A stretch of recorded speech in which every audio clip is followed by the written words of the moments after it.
오늘은 성령과 물과 피의 증언, 성령과 물과 피의 증언이라는 제목으로 우리 하나님 말씀 함께 나누도록 하겠습니다. 사도 요한은 믿음이라는 건 뭐냐? 예수님이 하나님의 아들이심을 믿는 것이 믿음이다. 그것이 믿음의 가장 중요한 내용이다 하는 것을 우리에게 계속 강조해 주고 있죠. 성경은 이렇게 얘기하고 있는데 우리는 엉뚱한 믿음을 가지고 있는 경우가 많습니다. 왜냐하면 내가 생각하기에 이게 중요하다고 생각하는 것에 초점을 가지고 다른 믿음의 내용들을 더 중요하게 여기고 온전한 믿음으로 나아가지 못하는 장애물이 그래서 내 생각이 된다는 겁니다. 내 생각은 하나도 중요한 게 아니에요. 하나님께서 뭐라고 말하시는가, 성경이 우리에게 뭐라고 말씀하고 계시는가, 그것을 열심히 읽고 공부해서 그것에 합당한 믿음을 가지는 것이 중요한 것이지, 성경은 분명하게 예수 그리스도가 하나님의 아들이심을 믿는 게 믿음에 있어서 가장 중요한 거다라고 얘기하는데, 우리는 다른 엉뚱한 내용에 어떤 사람은 성령의 은사에 관심이 더 많고, 또 어떤 사람은 전혀 성경이 얘기하고 중요하게 얘기하고 찾아다니는 사람들도 많다는 겁니다. 그래서 그런 믿음을 가지기 때문에 정확한 방향성이 설정이 안 되니까 항상 엉뚱한 방향으로 돌아다니기만 하는 거죠.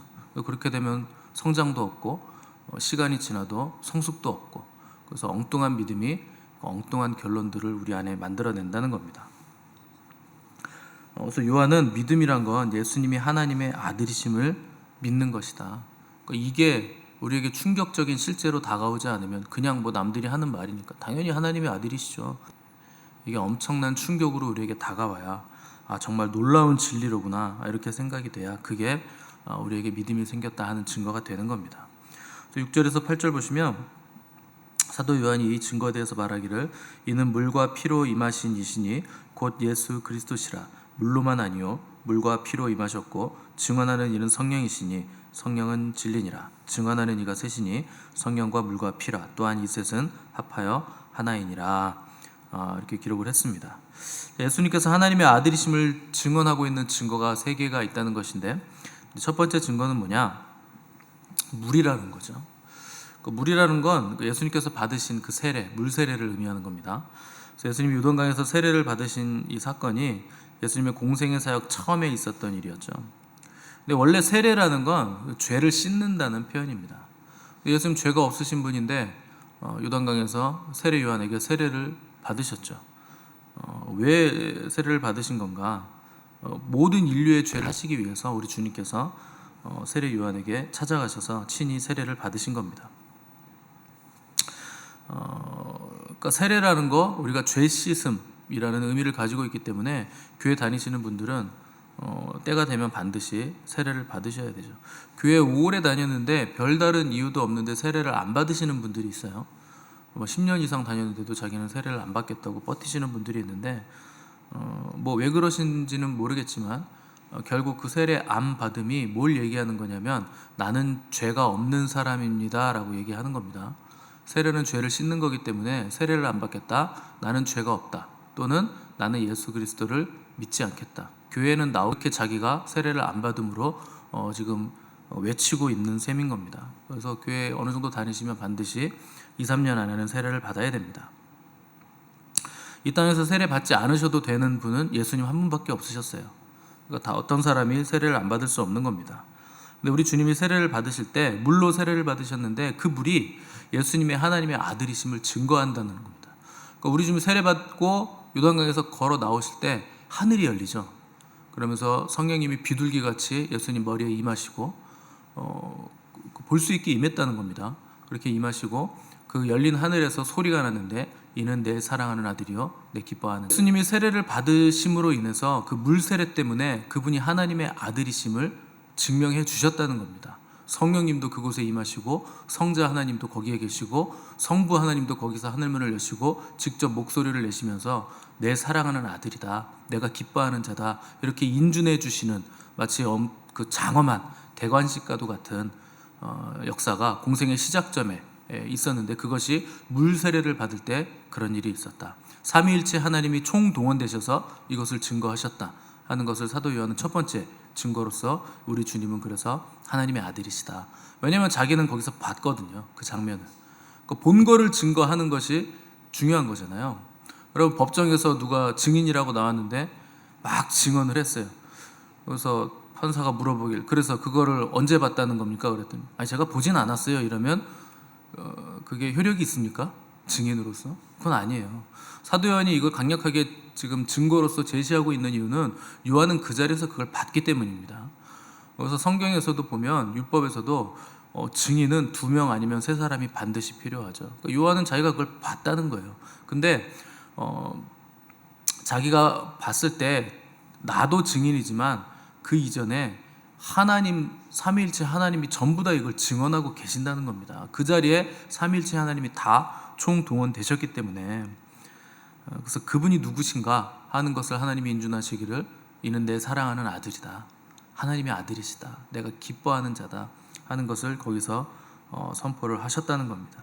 그래서 우리가 하나님의 아들 되신 예수님을 믿는 것이지, 무슨 엉뚱한 예수님, 뭐 나를 형통케 해주시는 예수님이라든가, 나를 보호하시는 예수님이라든가, 동업하시는 분이 뭐 이런 식으로 예수님을 믿는 거 뭐 가능하긴 하겠지만, 근본적으로 예수 그리스도를 향한 우리의 믿음은 그분이 하나님의 아들이시다 하는 이것에 집중이 돼 있어야 한다는 겁니다. 자, 두 번째 증거는 피입니다. 피. 물이 예수님의 그 공생의 사역의 시작이었다면, 피는 예수님 공생의 사역의 마지막에 있었던 거죠. 그분이 십자가에서 피를 흘리셨다는 거죠. 근데 그것 자체가, 피를 흘리신 것 자체가 예수님이 하나님의 아들이시라는 증거가 된다는 겁니다. 왜 그런가? 레위기 17장 11절 보시면, 육체의 생명은 피에 있음이라 내가 이 피를 너희에게 주어 제단에 뿌려 너희의 생명을 위하여 속죄하게 하였나니 생명이 피에 있으므로 피가 죄를 속하느니라, 이렇게 기록을 하고 있습니다. 여기 보시면 내가 이 피를 너희에게 주어 제단에 뿌리겠다, 하나님이 이렇게 말씀하시거든요. 이미 구약에서 짐승의 피를 뿌릴 때 이거 예수님, 내가 너희에게 주는 예수님의 피를 이게 상징하고 있는 것이다 하는 것을 말씀하신 거죠. 피에는 생명이 있기 때문에 피는 이렇게 함부로 대하면 안 되는 겁니다. 우리야 뭐 사슴피도 먹고 뭐 뱀피도 먹나요? 그건 모르겠는데, 뱀도 먹고 순대도 먹고 선지국도 먹고 그러는데, 피에는 생명이 있기 때문에 그걸 함부로 이렇게 막, 사람이 교회 먼저 왔는데 바닥에 피가 이렇게 막 흥건하게 고여 있으면, 이야, 우리 교회 은혜 충만하다, 막 기분이 너무 좋다, 막 이런 생각이 드십니까? 피가 막 고여 있어, 여기 잔뜩 고여 있으면 뭔가 꺼리끼는 느낌이 들고 무서운 느낌이 들죠. 그게 인간의 본성이라는 거예요. 피에 하나님이 생명을 넣어두셨기 때문에 그게 함부로 바닥에 이렇게 고여 있으면 안 되는 겁니다. 생명은 귀중한 거고 하나님이 주신 소중한 것이기 때문에, 그래서 피를 함부로 땅에 이렇게 떨어뜨리는 거 하나님이 율법적으로도 용납을 안 하시죠. 땅에다 쏟지 마라, 이렇게 얘기하시죠. 그러니까 피는 그만큼 중요하다는 거죠. 피가 생명과 관련이 있기 때문에, 죄와 죽음을 우리가 볼 수 있기 때문에 피가 고여 있는 걸 보면 우리가 멈칫하게 되고 거리끼게 되는 거죠. 그게 죽음을 의미하고 죄를 의미하기 때문에 그런 겁니다. 그래서 하나님은 율법을 통해서 생명이 피에 있으므로 피가 죄를 속한다, 이렇게 말씀하셨고, 히브리서 9장 22절에서도 피 흘림이 없은즉 죄사함이 없다, 이렇게 말씀하셨죠. 그러니까 죄사함과 용서에는 반드시 피의 대가가 따른다 하는 것을 말씀하신 겁니다. 그래서 하나님께서 죄를 용서해 주실 때 대충 용서해 주시는 게 아닙니다. 우리가 수련회 가서도 제가 말씀드렸지만, 죄라는 것 앞에는 뭐가 붙습니까?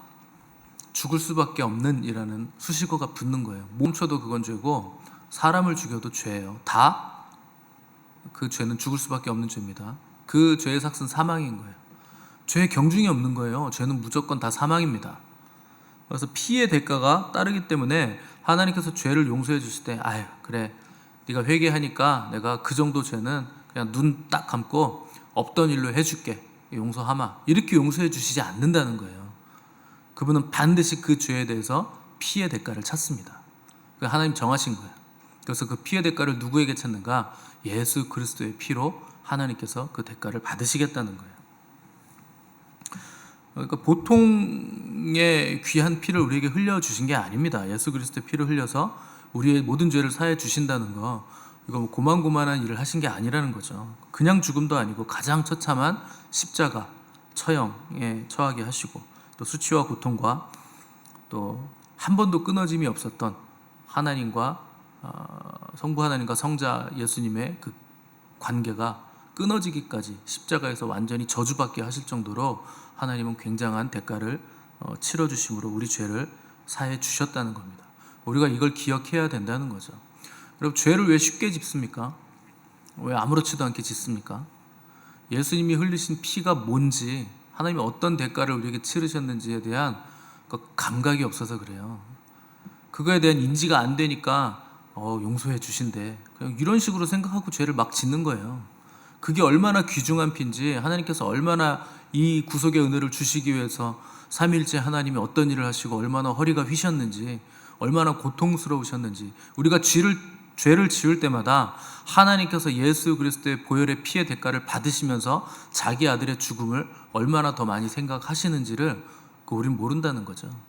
그러니까 죄가 어떤 건지 존재를 모르고, 예수 그리스도가 어떤 대속을 주셨는지, 하나님이 어떤 대가를 치르셨는지, 우리를 향한 그분의 사랑이 어떤 것인지에 대한 아무런 인지나 감각이 없기 때문에 우리가 죄를 너무나 그렇게 쉽게 짓는다는 겁니다. 그분이 어떤 죽음으로 죽으셨는가, 어떤 은혜를 주셨는가를 여러분 반드시 기억을 하셔야 되고, 이 피의 증거가 우리를 자유케 하고 우리를 회복케 하고 어떤 죄에서든지 다시 살아나게 해주신다 하는 것을 여러분 기억하시기 바랍니다. 세 번째, 예수님이 태어나시기 전부터 주님은 모태에서부터 성령이 충만하셨죠. 또 공생이 시작하시면서 세례를 받으셨을 때 하늘이 열리면서 비둘기 같은 성령님이 또 충만하게 오셨고, 공생의 사역을 하실 때 하나님께서 나사렛 예수에게 성령을 기름 붓듯 하셨다 하심으로 능력 있는 사역도 감당하게 하셨습니다. 또 주님도 내가 가야 보혜사가 온다, 또 다른 보혜사가 너에게 온다 이렇게 말씀하셨고, 그분이 승천하심으로 내가 너에게 보혜사를 보내주겠다 하시고 오순절 때가 이름에 약속하신 보혜사 성령님이 내려오셨죠. 또 신약에서만 그런가 구약에서도 많은 예언자들이 예수 그리스도를 계속 성령에 감동되어서 증언하고 있다 하는 것을 볼 수 있고, 다윗 같은 경우도 성령에 감동되어서 예언적으로 말하기를 주께서 내 주께 이르시되 내가 네 원수를 네 발 아래에 둘 때까지 내 우편에 앉았으라 하셨나이다 이렇게 예언을 했죠. 다윗의 후손으로 오실 메시아에게 하나님께서 내가 너로 내 우편에 앉게 할 때까지 내 원수를 내 발 아래에 둘 때까지 너는 내 우편에 앉아있으라 이렇게 말씀하셨다는 거예요. 그러니까 다윗이 성령 충만해서 이걸 예언적으로 얘기했지만 예수님도 이걸 얘기하시잖아요. 다윗이 다윗의 후손으로 오실 메시아에 대해서 왜 주라고 말씀했으며 그걸 어떻게 알았겠느냐, 그런 비밀들을 그 성령이 충만해서 안 거다, 그가 나다, 뭐 이런 식으로 말씀을 하셨다는 거죠.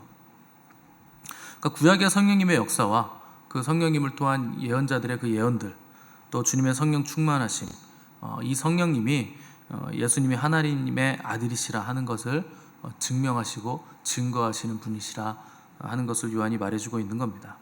9절 보시면 만일 우리가 사람들의 증언을 받을진대 하나님의 증거는 더욱 크도다. 하나님의 증거는 이것이니 그의 아들에 대하여 증언하신 것이니라 이렇게 기록을 했습니다. 그러니까 법정에서도 보면 사람들의 증거가 효력이 있다는 거죠. 그러니까 사람들의 증거도 효력이 있는데 하나님이 직접 증거하신다면 그게 얼마나 더 효력이 있겠느냐 하는 것을 알라는 것이죠.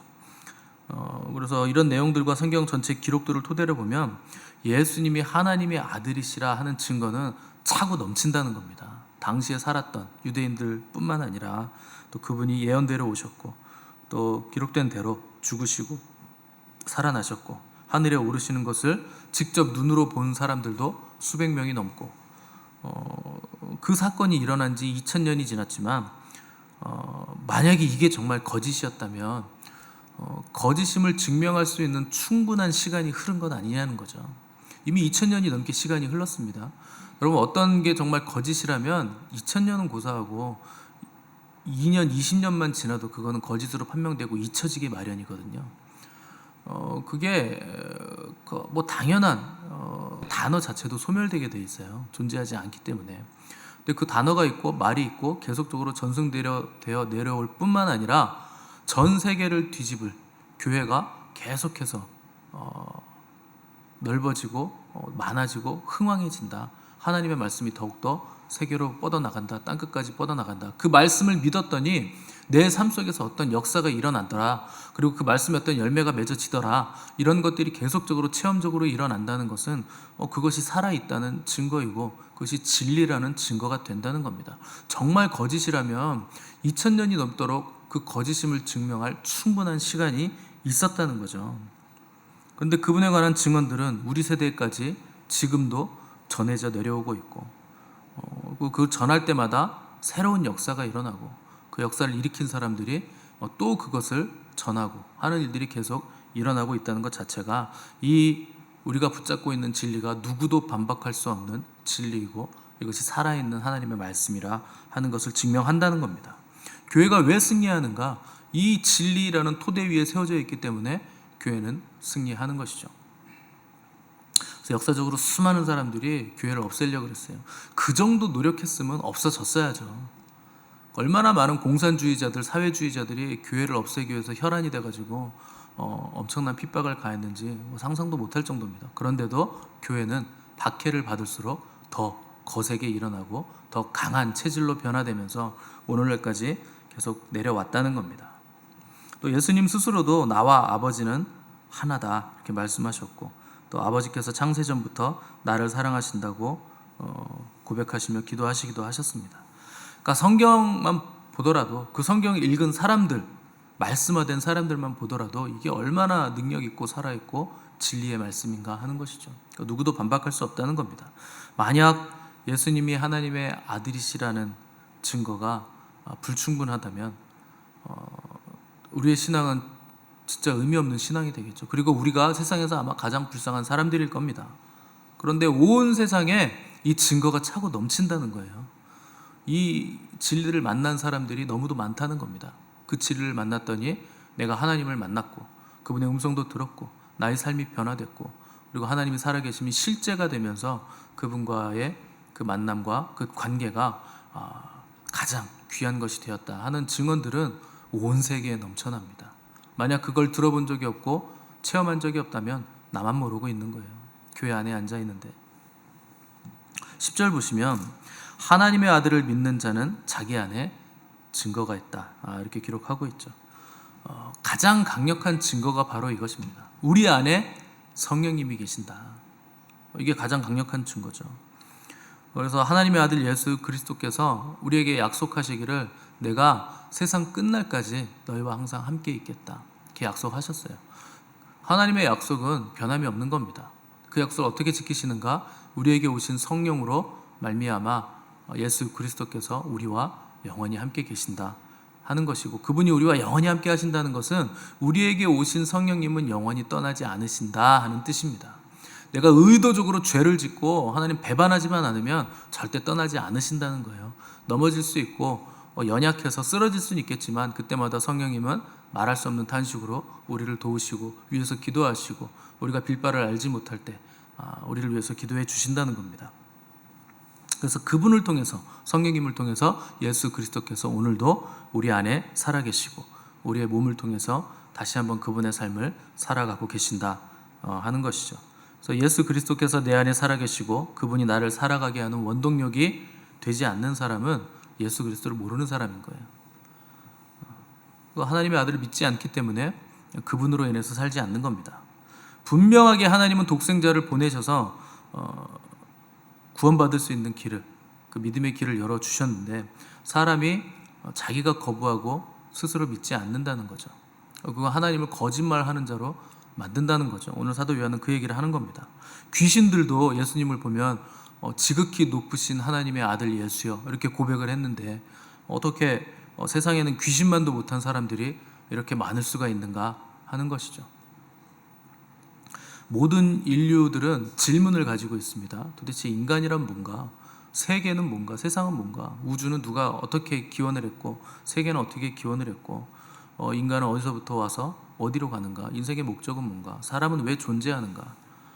많은 철학적인 질문들, 우선 인문학적인 질문들을 쏟아내죠. 해답이 없죠. 사람은 그것에 대한 해답을 줄 수 있는 존재가 아닙니다. 스스로 깨달아서 뭘 득도할 수 있는 존재도 아니에요. 그건 다 거짓입니다. 사람은 죄 덩어리예요. 그냥 죄인입니다. 죄인이 무슨 진리를 찾으려고 그렇게 노력을 합니까? 진리는 외부에서 와야 되는 거예요. 우리 안에서 찾을 수 있는 건 그 모든 철학적이고 인문학적인 질문들의 결론과 답을 얻으시려면 반드시 예수 그리스도를 바라보셔야 됩니다.